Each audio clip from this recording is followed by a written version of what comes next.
So we have some seats up here. I'm sure they were reserved, but if you want, if anybody would like a seat, Let's take one. we can take We'll it take down here. Yeah, get the shade all you can. I'll take another one. We can take another blue chair and get that out.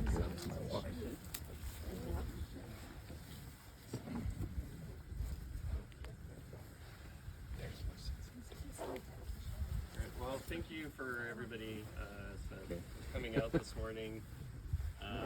Some people, I think many of you, I don't really know well, if at all, and because I know you're all like my dad's cousins, and we have a good group of people here today. I should just say that.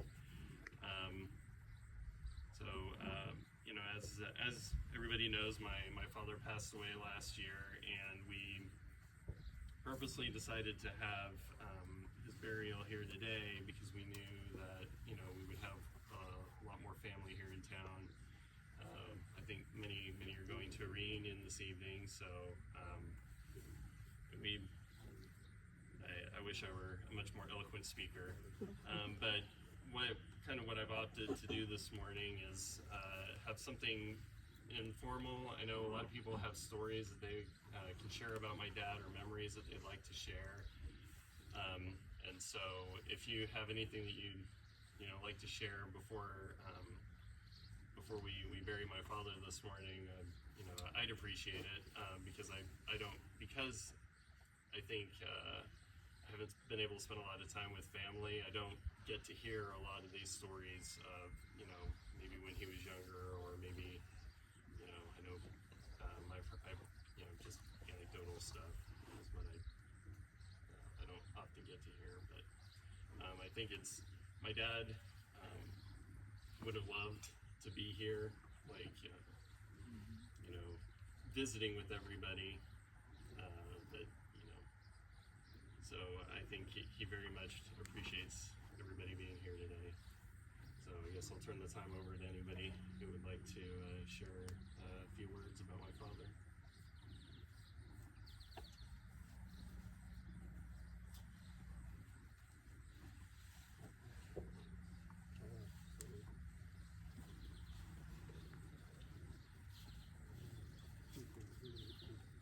Doesn't he remind you a lot of Keith?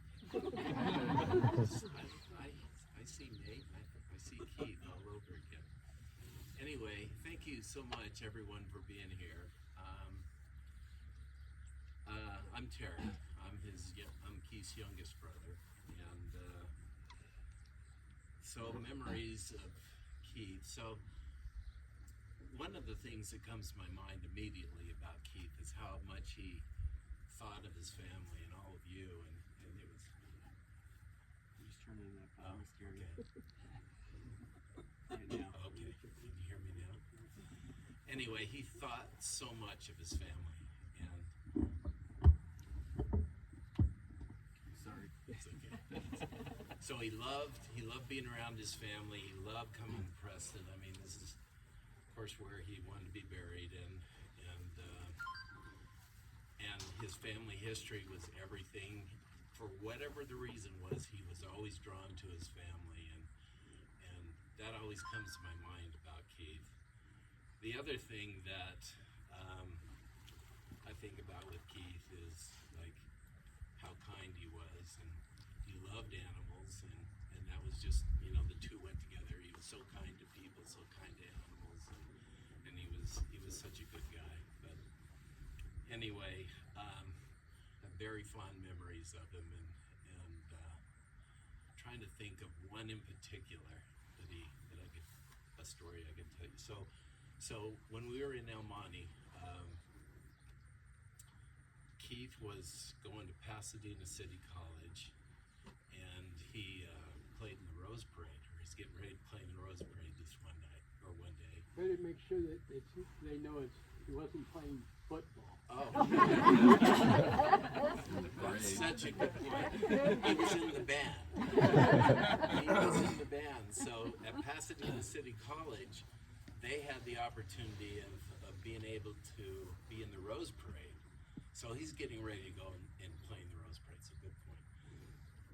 The night before, he was, we had some family that were staying at our house, and Evan Palmer, who was, I think, quite a good wrestler in high school, he and Keith decided to wrestle the night before the Rose Parade. And of course, Keith broke his collarbone. So, what is the Rose Parade? 6-7 miles. So Keith marched in the Rose Parade the next day, playing the trumpet with a broken collarbone. And but he wasn't going to miss that. But anyway, again, he loved his family, and sure appreciate you all being here. Thank you.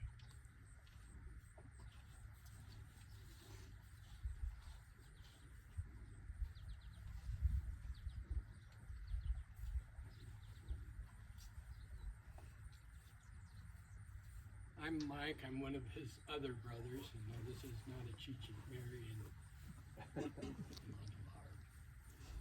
Anyway, I can't talk anymore. I figured I can come up here because Terry already told the story that I was going to say. But I remember he was 3 years older than I am, and he thought that I was the golden-haired son that my parents always wanted. Well, that was the case until Terry was born. Anyway, I could push his buttons pretty easily. I was, being 3 years younger, I could run around him and stuff and just tease him and stuff, and I knew that he would never hurt me because he's like that. He just, except maybe Evan, I don't know. He just wouldn't hurt a person or animals either. And so I was, I know there's a story somewhere here. So I would get Keith to chase after me a lot. I knew he wouldn't catch up to me because I could turn faster than him. And this one day, he got really, really upset at me. Like I said, I could push his buttons. And so he was coming after me. And like I said, I knew he wouldn't hurt me. So he took it out on the refrigerator. And there, he put a dent on the freezer door of the refrigerator. And I think that dent was there for quite a while. And so he doesn't hurt people, he doesn't hurt animals, but he does hurt appliances and homes. But like Terry said, he loved family. His passion was family history. So, and I'm sure several of you got calls from him talking about it. So. Anyway, I think Keith always made sure that he knew where I was at. He would call me. And Larry and Terry both do the same thing, but Keith was usually the first one to call me, and then Larry called me and said, I talked to Keith this afternoon, I better talk to you. And then Terry would say, well, I just talked to Larry, so I better talk to you. I went a year without any of my brothers knowing where I was at. They finally tracked me down. I said, I don't know how to use the phone. So that was always my excuse. Anyway, I'm glad that all of you showed up. As Terry said, Keith would be amazed at everybody being here. So thank you.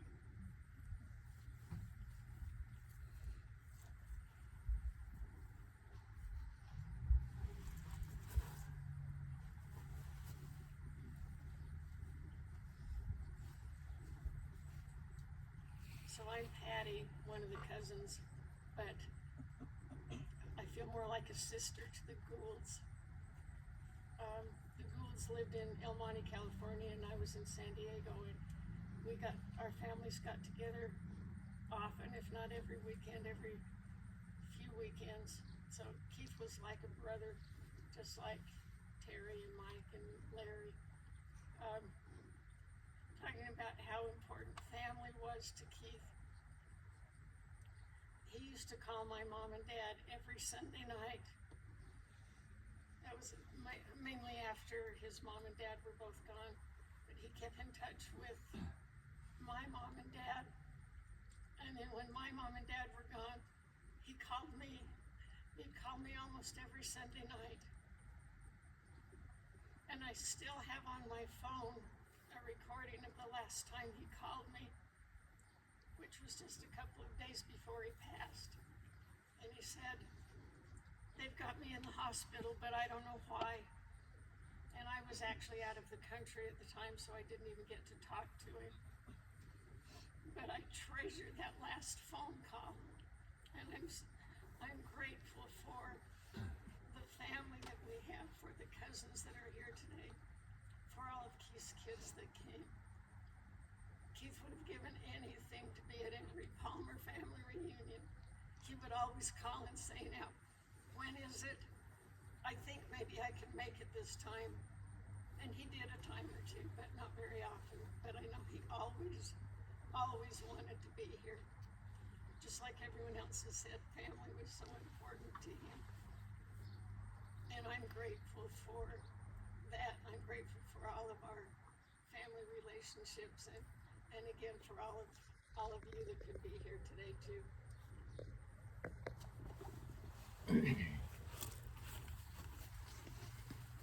Look, the cousins are coming up. I better get up here. First of all, I need to apologize for my sister. She is really sick, or she would be here.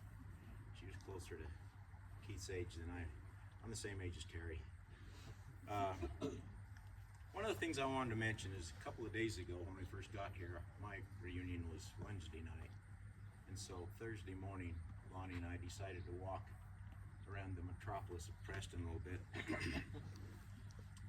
And so we went over and visited with Janet and Bob Johnson, and we sat there and talked about family and how as we grew up. I grew up in this little town, being a son of a bishop, and I wanted to get out and explore to see what it's like outside of a place that's just, you know, so confined by religion and all that stuff. So I decided to go to Missouri, Fort Leonard Wood. So I joined the Army, went out there for basic training. That's when I stopped calling it Missouri and started calling it misery. But anyway, as I've left Preston, and as I've experienced other people's experiences in their families, and Janet and I talked about this, what a wonderful, wonderful history that we have in this family. It's rare, and it is the gospel in action. And when we'd get together, I can remember when you Californians would come home, I would literally, with my little brother and my sister, we'd lay out on the lawn waiting for you. Mom would come out and say, they're not going to get here till tomorrow. That's okay, we're waiting for them. We're waiting for them. Because when we got together, it was spectacularly fun. And Sandy and Terry and I, when the three of us got together, I can't imagine a heaven better than that. And it's because of our family, Jed and Anna, and what they did with those 9 kids and what they taught us growing up. And it is the essence of the gospel. And Larry hung out with, you know, Kevin and Tim and Christine and the older ones. And to be honest, Terry and Sandy and I didn't care what anyone else did. We were in our own, except for Rex. He'd get on a cow or do something crazy, and we always wanted to see what Rex was going to do. But the other thing I like to mention, and my little brother Bob would be here, but he's right now in 2 more minutes at a class reunion himself. But when he went to law school,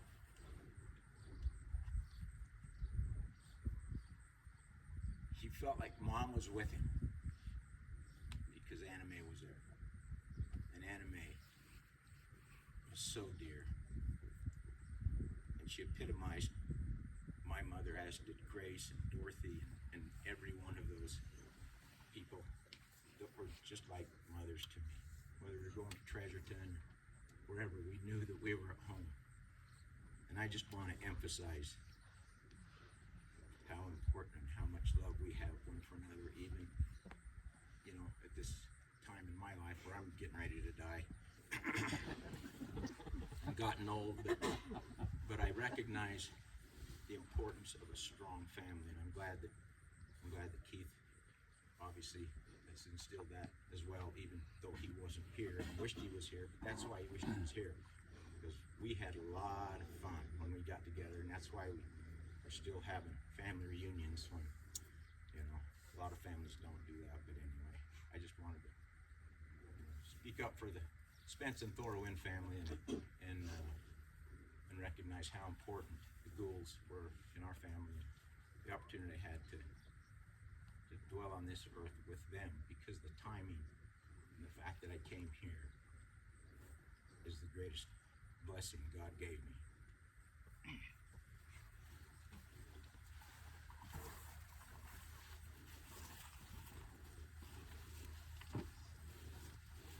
I'm not a cousin, but I'm Linda's younger brother. And there's the one thing, as I was sitting there thinking of all the stories, interactions I had with Keith over the years. Of course, my first one was, my first big one was when they got married. At the time, I was 12 years old when my sister got married. And she set the example for me, and that was the only place I wanted to be married. But as many of you know the story of their wedding day at the Los Angeles Temple, my brother Rick and I spent many hours walking around the Los Angeles Temple and wondering why it was taking so long for them to get married. We thought to each other, it doesn't take that long to get married. But we found out that Keith forgot his temple recommend, so he had to go back to El Monte to find it. And then they got out and the photographer locked his keys in the car. And it was a long day, but it turned out good. But my good sister, if you know my good sister, she was beside herself with those troubles that were happening, because she was one to always get everything done and make sure everything was done right. And she needed Keith in her life, and that's what balanced her out. And stories that we had with them coming to visit. And one of the things that was talked about before, how wonderful Keith was about calling family. We took care of my parents after they got too old, and my mother couldn't take care of my father anymore, and so we built a granny flat in our home in San Diego area, and they lived with us. And before Linda passed away, Linda would call all the time. And then after Linda passed away, Keith took the torch. He called her like clockwork, my mother. And she just loved it so much. And it was just so wonderful, because she missed her daughter so much for dying not when expected. And Keith was always talking, like we said before, always talking about family, always calling, always giving a lift up for my mother every time he would call. He would even, of course, that we talked about here before, how the Goulds do not like to fly, they like to drive everywhere they go. And he would drive out from Kansas all the way to San Diego by himself, with I think his whole house packed in that van. And he would come to visit my mother, and it was just the most, my mother would just be beaming when he'd come and visit, and she just loved it so much, and his contact and his insight with everything that was going on with his children and his family. And that was, I think that was one of the things that stood out to me, and how he cared about everyone around him so much. funny things that happened with him. And my sister would always steer him straight. She was really good at that. If he'd get off course a little bit, Linda would get him right back on course. And but how he loved our family was just really, really special. And I appreciate the few minutes to be able to get up here and spend talking about Keith and how he was a good influence on me in my teenage years, and how they'd come out and visit with their new little kids, and I was a teenager, and that example of working hard and raising a family was a great example to me. And thank you for letting me speak a few minutes. And by the way, my name's Perry.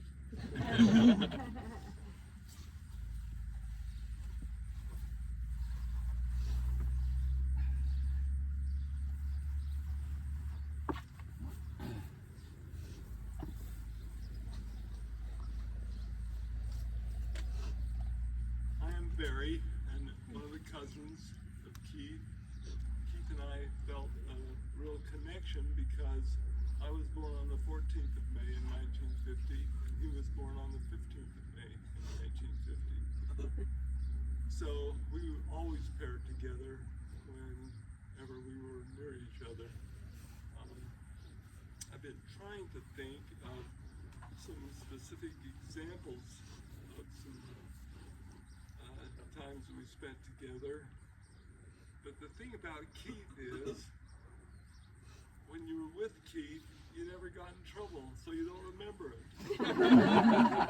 Now, if I was with Bruce, I could list a lot of things. But Keith was a very good influence. I treasured the time we moved to Long Beach for 2 years, and I could see him frequently. My mom would drive us up to El Monte, or his mom would drive the kids to Long Beach, and we'd spend time together, and that was very enjoyable. But the place where we would generally meet, and where I would experience trouble, would be here in Preston. And it was because we met with Bruce and Kevin and those that knew Preston well and knew how to get around and what you could do to get in trouble. So, It's because we knew all the cops. Yeah. well, I just, like I said, I don't have any specific stories to tell you about Keith, but I love Keith. He was a good soul with a very soft nature. I think I related somewhat to that. So I appreciated him. I enjoyed the times that he did call later in life. Sometimes those calls got a little long, but he was always enjoyable to talk to. And I've missed him since he's not been here. And we'll miss him, but look forward to the time that he and I and Bruce and Kevin and whoever else is up there can get together again. Thank you.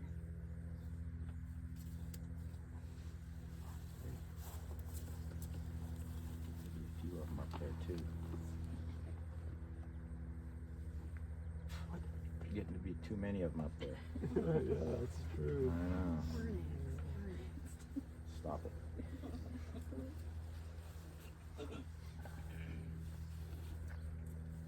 I am the daughter of Margaret Palmer, so I'm part of this family too. My husband and I made a trip to, I suppose it was El Monte, I'm not right sure, but while everybody was doing everything else, why those boys took my husband and I for a ride. I suppose some of you've been there. I don't know how long we were gone, but I really thought I'd seen the end of my life. I would never make it through. They went off every off ramp, and then somehow they get on again. And I guess they thought these poor little people in Preston, Idaho that hadn't seen any fun.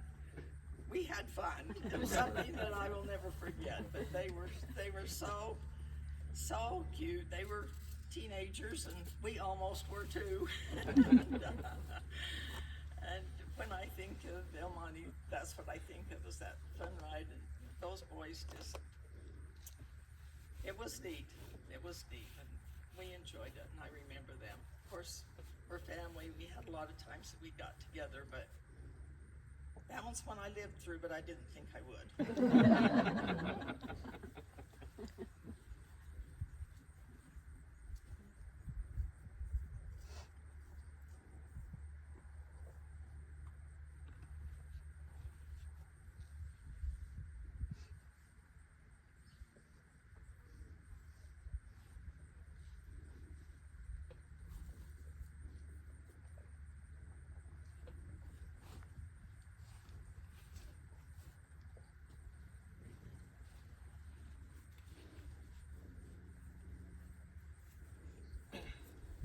I realized that I'd actually forgotten to introduce myself. I'm Nate. I'm Keith's middle child, often forgotten.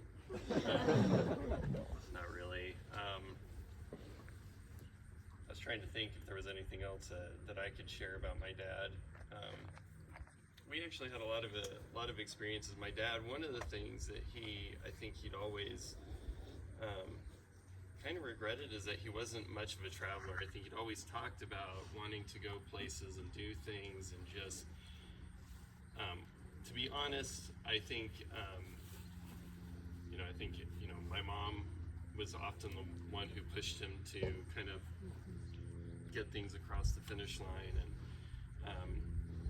but I had the unique opportunity, because my siblings didn't travel a lot with my dad. I actually left the country twice with him. Like, when I was thinking about it, we went to Europe shortly after I graduated from high school, so that was a few decades ago. And probably the most recent trip I was able to take with my dad is we flew down to Brazil. I served a mission down there, and we actually didn't go to my mission. My dad, I don't know if any of you knew, but my parents hosted a number of foreign exchange students in our house. I don't remember the number. Actually, number one is here with us today, so we're pretty excited to have him here. But we went to go visit another exchange student and his family. And my dad, he served his mission in southern states. In Georgia, he talked about Georgia, Alabama, down there, and he absolutely loved it. Didn't speak a second language. I think he'd always intended on learning Portuguese or Spanish, didn't quite get there. And so I acted as his translator for the first week, but then he decided to stay a week longer. And so he hung out with people who barely spoke English, and I think he talked about how they talked to him all the time. He'd just kind of shake his head, like he didn't understand anything that was going on. But my dad was along for the ride, and if I could say anything about my dad, he was always down for a good ride. So, if you called him up, and say, "Hey, Dad, you want to go to South America with me?" He'd be like, "I don't know anything, but I'm going." So my dad, I think, even in spite of himself, he really was quite adventurous, even though, but I kind of take after him, unfortunately. So sometimes I'll call, like my sister who's here today, I'll call her and I'll mean to maybe talk for 10 minutes and I'm talking for an hour, and that's just kind of how it works. But I'm not going to stand here for an hour. I'm actually wrapping up. So really, it means a lot to me and to my sister and to my family to have all of you here today, because I know he would have loved it, and we, like I said, we made this very strategic decision, and I wasn't sure who was going to be here, and unfortunately, we've, as was talked about, I hadn't been out to a family reunion, I think, since I was 17 or 16, 17. I'm in my 40s now, so it's been quite a long time. So a lot of you I might have actually met years ago, but I'm horrible with names and faces and so I apologize, but I'm grateful everybody was able to make it today. And my dad would have loved it. I know he probably would spend hours talking with everybody, and I'd probably think if I were in my younger days, I'd probably be in the corner wondering when this was going to end and when we were going to go home. With my dad, it'd just be having a great time. So I think so, Mike. So what's the next steps? So whoever you decided to dedicate the grave, maybe you could just introduce them and then how to dedicate the grave. So Perry is willing to dedicate the grave for us, and then I guess from there we'll proceed with the burial.